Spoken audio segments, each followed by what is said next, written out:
Honestly, that's my worst nightmare. That's difficult. Why will I be in such a situation? It's horrifying to think. I would check for my pepper spray. I would call my dad.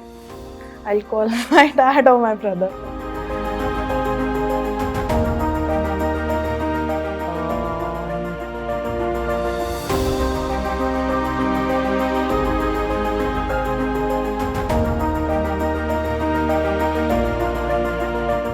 Hi everyone, how are we all doing? Good. I believe all of us present here know how to drive. How many times we have been in a situation where we have been stuck because of a car issue? Flat tire, a warning light. It could be the most dreaded moment, that is, the car refuses to start. This session help you with the practical knowledge where you are more prepared and confident behind the wheel.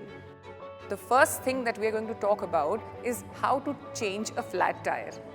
Engage the handbrake, take out the spare wheel, loosen the bolts of the flat tire, place the jack, lift the car up, loosen the bolts further, take the wheel out, replace the wheel, take the jack out, and that's it. Well, the next thing that we are going to talk about is how to jump start your car. So we need a car in a working condition and a jump start cable. The clamps attached to the working car, negative and positive, and here we have the positive and negative for the vehicle which we have to jump start. I also mentioned the sequence first. So the black one attached to the negative terminal. Would you like to try the positive one? Perfect. So the next step is that we are going to start the car, of course the working one, and then we are going to attempt start the car with a dead battery. So it would come to power then. The next thing is the engine oil check. So if you see an engine oil check light on the dashboard, it requires immediate attention.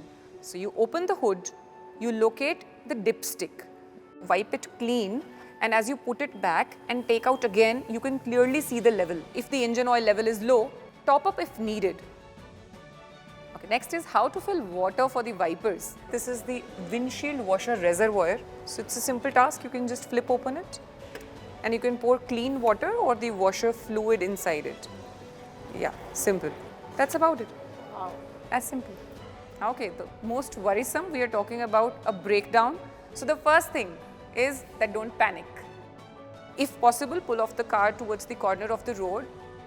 You will turn on the hazard lights, place the reflector or the warning triangle alongside so that the oncoming traffic knows about there's a concern. And then we have the RSA vehicle, the roadside assistance number mentioned on the vehicle. So that's where the help approaches. And that's about it. It's that easy to handle a breakdown.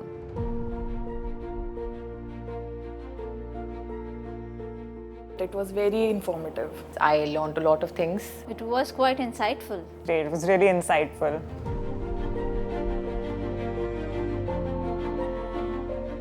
Well, earlier I did not know, obviously, but now I know most of the things. And I will tackle it in a better way than before. Yes, I'm pretty confident I will be able to figure it out. So now this doesn't scare me. I'm confident enough. I'll figure out what is the issue and act accordingly.